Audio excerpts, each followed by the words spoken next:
parler des films dont on a parlé la semaine dernière, qu'on s'est fait conseiller. Et on va commencer par Incendies. Jérém, tu as vu le film? Non, on n'a pas eu le temps de le voir encore, ne nous spoil pas s'il te plaît. Mais est-ce que tu peux dire à Joss ce que tu as pensé du film? Alors, j'ai adoré parce que déjà, il y a un côté, déjà, il y a un côté très premier film, ça se voit, mais très bien fait, ça c'est clair, c'est indéniable. Bon, Denis Villeneuve, il est extrêmement talentueux, tout le monde le sait, je pense. Mais ce que je trouvais très intéressant, c'est que pour une fois, on parle des chrétiens qui est en Palestine. C'est clair, c'est un conflit qui est entre les musulmans et les chrétiens, mais je trouve que c'est original de parler des chrétiens en Palestine. Donc je voulais vraiment le soulever parce que c'est pas courant. L'histoire est très intéressante. Tout le long du film, on apprend énormément de choses. Il y a de belles surprises. Je spoil rien pour pas vous mettre vous spoiler, vous gâcher le film parce que ça peut vraiment gâcher le film de connaître tous les éléments importants du film. Ouais. Voilà. Mais en tout cas, visuellement, il est assez fou, je trouve. Avec de la simplicité, ils ont réussi à faire un film très très fou. Voilà, il y a de la violence quand il en faut. Il y a des moments importants quand il le faut. Bref, c'est très bien construit. Ça dure 2 heures. Et je vois pas le temps passer dans ce film. Et du coup, tiens, j'ai une petite question. Parce que moi, c'est un sentiment que ça m'a fait quand j'ai vu le film. Maintenant que tu as vu le film, comment t'imagines la pièce de théâtre? Comment tu peux faire une pièce de théâtre? Parce qu'à la base, c'est une pièce de théâtre. Bah, tu peux faire une pièce de théâtre dans le sens où... je trouve que c'est assez fou, quoi, en pièce de théâtre, quoi. Tu vois, faire cette histoire avec autant de décors en pièce de théâtre, je trouve que du coup, c'est assez fou et ça donne envie de voir la pièce de théâtre. En fait, il faut juste que là, derrière, le chef décorateur, là, il soit archi chaud, quoi. Si le chef décorateur, il est chaud, après, si tu regardes bien, il y a beaucoup de lieux où ça se passe dans des pièces. Carrément. Après, c'est réadapté. De ce que j'ai compris, c'est réadapté. Oui, c'est réadapté. À mon avis, toutes les scènes qu'il y a dehors, on peut potentiellement aussi en faire beaucoup à l'intérieur, dans des huis clos, tu vois. Ouais, carrément. Voilà, mais bon, j'aime énormément.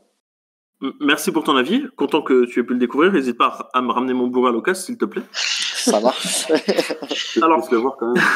Moi, j'ai eu l'occasion de voir l'heure de la sortie, que Romu nous avait gentiment conseillé la semaine dernière. Je vais donc vous livrer ma petite critique, messieurs. Il s'agit d'un film intense, angoissant et profondément émouvant. C'est très déprimant, mais très très humain en même temps.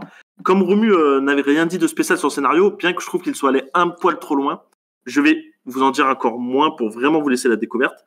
C'est un film français qui est très intelligent, avec une ambiance à la John Carpenter, je trouve, quand on connaît un petit peu sa filmo. Vraiment, c'est un film très pesant. Et en fait, le défaut majeur, je pense qu'on peut lui trouver, et Romu le confirmera, parce qu'en fait, il l'a appris récemment, c'est que le film prend une autre dimension, bien plus intéressante, quand on a lu le livre La Métamorphose de Kafka. Ouais, je confirme, j'avais pas vu les subtilités du scénario avant que tu me dises tout ça. C'est un livre qui est énoncé dans le film, clairement, par le professeur, comment il s'appelle déjà? Pierre? Non, je parle de l'acteur. Laurent Lafitte. Voilà, Laurent Lafitte. C'est un livre qui est clairement énoncé dans le film, et c'est un livre, en fait, qui sert vraiment à décoder le film. Mais vraiment. Et le truc, c'est que c'est pas dit comme ça. Et en fait, il s'avère que j'avais pas du tout compris le film. Vraiment, mais vraiment à l'opposé. Je pense, Romu, toi aussi, que tu as découvert le film 5 mois après l'avoir vu. Enfin, on comprend l'essentiel du film, mais on n'a pas clé de réponse. Voilà. Notamment sur un événement qui se passe, un événement majeur, qu'on croit comprendre, mais à vrai dire, c'est pas du tout ça. Écoutez, messieurs, je vous conseille de le voir, du coup, comme Romu l'avait fait. Moi, écoute, de mon côté, du coup, ça me donne encore plus envie. Je trouve qu'il y a aussi il y a une autre œuvre aussi qui utilise le même principe, qui utilise des livres pour décoder, on va dire, sur son histoire, on va dire, c'est Lost. Lost, il fait ça à chaque fois, en fait. À chaque fois, il met un livre en partie, et pour un peu mieux comprendre, voilà, il faut voir un peu la subtilité du livre. Donc, ça me donne envie, du coup. Ok, écoute, très bien. Alors là, je me retrouve un peu embêté. Je devais parler de Le Roi avec Joss, film sorti sur Netflix, avec Timothée Chalamet, Joel Edgerton et Sean Harris dans les rôles principaux. Malheureusement, Joss il n'a pas eu le temps de le voir, donc je vais vous faire ma critique et j'espère que je vais vous donner à voir parce que croyez-moi, le film est incroyable. Attends, il est où là, il est sur Netflix, on est d'accord là? Ouais, il est sorti sur Netflix vendredi 1er novembre. Ok, je vais le regarder, je pense, ce week-end. C'est un film qui retrace l'histoire d'Henri V, roi d'Angleterre malgré lui. Donc dans les rôles principaux, comme je vous l'ai dit, Timothée Chalamet, Joel Edgerton, Sean Harris et Robert Pattinson, j'ai oublié de le mentionner, qui joue un français. Robert Pattinson qui joue un français, c'est l'acteur, je trouve, qui a vraiment un rôle relativement raté. Enfin, je trouve que Robert Pattinson, il essaie, si vous regardez le film en VO, il essaie de parler français et c'est catastrophique. Vraiment. Ah merde. Du coup, en fait, tous ceux qui le détestaient mais qui connaissaient que Twilight, du coup, vu que Netflix c'est assez populaire, ils ont Netflix, ils regardent le film et ils vont vraiment dire que c'est de la merde, Pattinson. Ah, ils vont peut-être penser ça. Maintenant, quand t'es assez intelligent, tu comprends que c'est pas de sa faute. Ouais, j'imagine. On a aussi la présence de Lily Rose Depp. C'est marrant parce que je crois qu'elle est en couple dans la vraie vie avec Timothée Chalamet. Et donc, second film pour Netflix du réalisateur David Michôd, qui avait réalisé l'excellent The Rover, avec Guy Pearce et Robert Pattinson dans les rôles principaux. Le film qu'il a fait pour Netflix, c'est War Machine avec Brad Pitt. Vous l'avez peut-être vu? Ouais, je l'ai vu. Ouais. Je l'ai pas vu, moi. Mais il y a Brad Pitt dedans, non? Brad Pitt. C'est pas un grand film, hein, mais bon. Non, c'est pas terrible. Ça se regarde.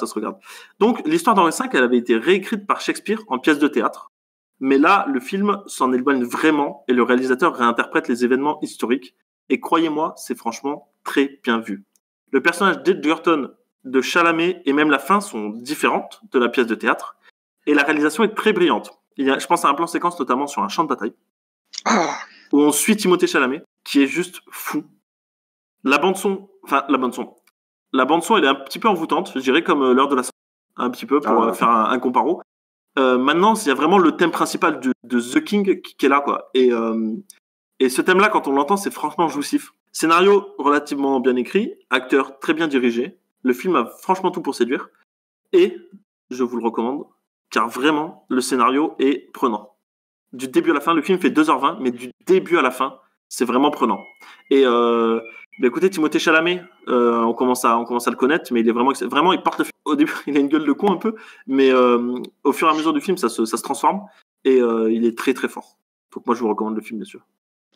Eh ben, on le regardera. De toute façon, je pense que je le regarderai aujourd'hui, donc au pire, j'en parlerai la semaine prochaine. Ouais, moi pareil. Au scénario, c'est David Michôd et Joel Edgerton, comme j'avais dit la semaine dernière. Autant pour moi, je m'en souviens. Il n'y a pas de souci.